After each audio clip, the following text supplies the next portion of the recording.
This is Excavation Revelation, the place where excavation strategies are revealed and topics are discussed.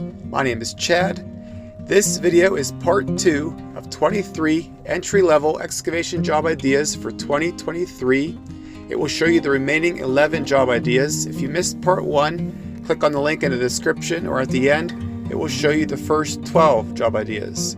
These are all entry-level to slightly above ideas. Jobs that can be done with a mini excavator, a bobcat, or a backhoe, some potentially even by hand if they're on a small scale. These are all just ideas to get into to start, to make some extra money, even if you don't necessarily own a business. Now, a quick disclaimer before we start: you want to always do one call for your safety. You want to also have insurance. You don't have to, but it's a good idea. And you want to always record your earnings for tax purposes, even if you don't have a registered business. Job number 13, parking spots. Parking spots are a pretty frequent need. They can be fairly simple. You can also do some turnarounds or widen somebody's driveway with the same process. Simply go out, mark it out, figure out your stone quantities, and start stripping your topsoil. You can either sometimes haul the topsoil and dump it on the property, or sometimes haul it out and repurpose somewhere else. You gotta make sure you get it all out, then start grading the subsoil. Get it all nice and level, nice and flat, nice and smooth. Look for soft spots. If you do have soft spots, woven fabric or non-woven works well to help stiffen things up. Then bring in a base stone, usually about the size of your fist, put it down in a nice even layer. Cap it off with a modified. The modified will choke into the bigger rock and provide a nice solid smooth surface. Then get it compacted. Trails seem to be everywhere, and they pretty often need maintenance, whether it's a walking trail, a horse trail, or even an ATV trail. Sometimes the brush on the side gets overgrown and needs cleared out or pushed back. Sometimes ruts happen if there's a big water issue, or just muddy spots that need regraded, or pipe or diversion made. Water bars work well on steep slopes to get the water off, or a simple crown sometimes does the trick as well. Grading with your bucket to smooth things up is sometimes all that's necessary to get some ruts fixed up or some low spots fixed. Pretty much any trail at some point is going to come across a creek or a stream bed. You can use swamp mats to make a bridge, or actually put in pipe and gravel over it to make a bridge. But keep an eye out for these type of projects. They're pretty good to do. Ponds. When people hear the word pond, they usually think of something really big, but ponds can be pretty small too.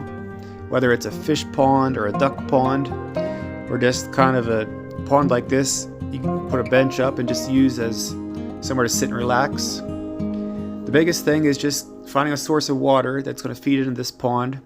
Then get it dug out to the depth you want, get it compacted, get it sealed off. Sometimes a liner is required, but sometimes you can just compact it very well and it'll seal itself.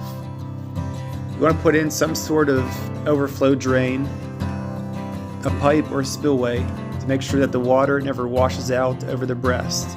It can vary how you do this. Stand-up pipe works well, or you can just put a bigger pipe in to the side of the breast.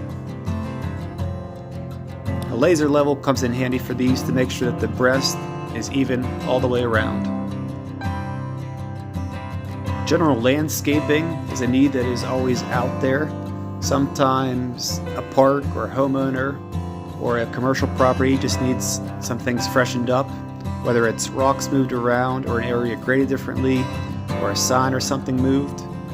It could be something pretty simple to do. Sometimes it just involves some fresh mulch, just freshening things up, new grass. There are many ways to go about this. It's not everybody's cup of tea, but they are a good option for a project, especially if you're really looking for some work. You can also get into little retaining walls or even little block paver walls to go along with your landscaping. It's labor, but you sometimes need a machine to dig your footers or bring in gravel, but it's just a good way to get in with somebody sometimes. These customers might then have a project on the road that they might think of you then, and it's a good way to get your foot in with somebody. Sewer lines are slightly above the beginner level, I would say. If you're a little bit nervous about the pipe or making sure you're doing it right, you can contact a plumber to come help you, but you can at least do the digging. They'll give you some guidance. SDR35 is a good type of sewer pipe to use. It usually is gasketed. It works well, it's got some flexibility. Gasketed fittings also work well. They give you a little bit of play if your ditch isn't perfectly dug straight or doesn't quite line up. You can turn them without a big deal. You want to make sure that your ditch is nice and safe. You've got a nice bed of gravel in there for the pipe to lay on and to hold its grade, and also to keep some gravel above it as a cushion. You then want to make sure you put in marking tape in your ditch about a foot down from the top of the surface as you're backfilling. Compaction is very key for sewer lines too. Job number 18 is shed pads.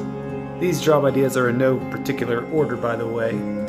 Shed pads can be fairly simple, just a matter of marking it out, removing topsoil, grading it, and putting in 2B, which is clean stone. These are pretty similar to driveways, usually, or parking spots about the same size. But the thing with these are you want drainage. That's why you want 2B stone, so the water drains out and there's no water accumulating underneath the wood for the shed pad to rot it.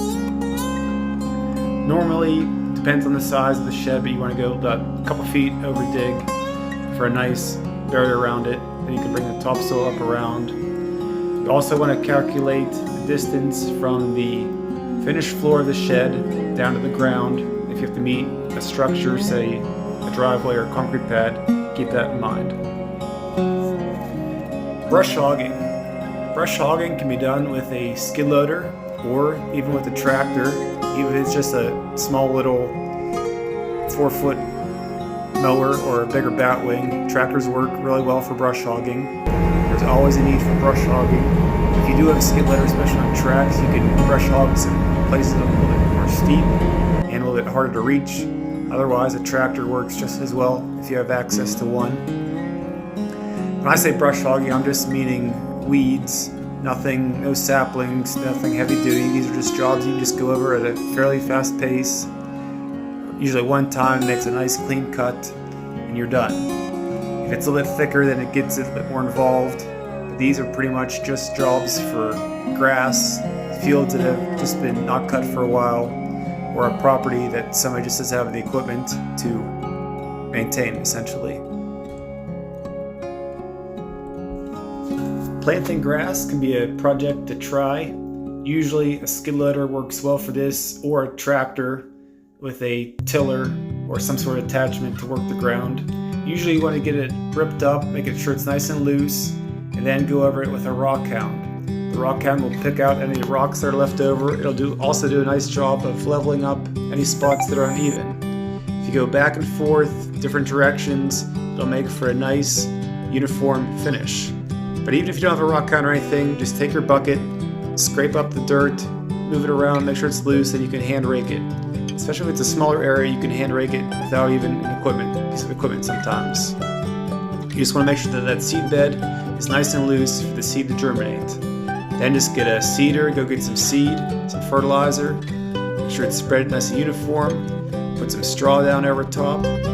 Mulch hay can work too, but usually straw is better for less weeds. Clearing. Clearing can be done with a skid loader or an excavator, or sometimes even with a backhoe or a tractor. Some of the brush might be small, some of it might be bigger. They come in different forms. An excavator with a grapple is especially handy for a type of job like this. You can use it to grab the logs or dig out the stumps easier, load it out or pile it on a brush pile and burn it, whatever the customer wants. But even if it's just some thicker saplings, some brush, you can do this usually with a skid loader. Just get it all ripped out with your bucket, or even with a grapple attachment. Get it piled up, get it cleaned up, then just make sure that you're cleaning up the area behind you. You don't want to leave ruts or holes where the stumps were, because these are going to create water spots and essentially be muddy. And you just want to make sure it's all clean, nice and neat when you're done, that your tracks are covered. Just take some time to make sure it's graded nicely.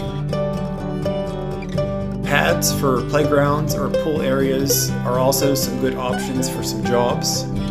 For a playground, usually you want to make sure that it's big enough for the swing set or device that the customer is looking to get. You want to make sure that there are no steep areas where a kid might fall and get hurt.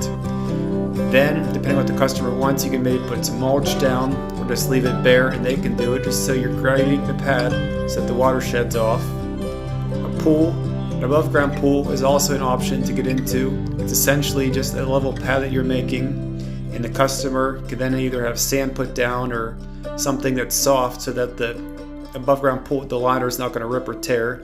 They vary a little bit from pool company to pool company, but they'll kind of tell you what they need. Just a matter of making a nice level area. A laser level comes in very handy for a project like this, and they come in different sizes depending on what the pool is. And finally, job number 23, mowing.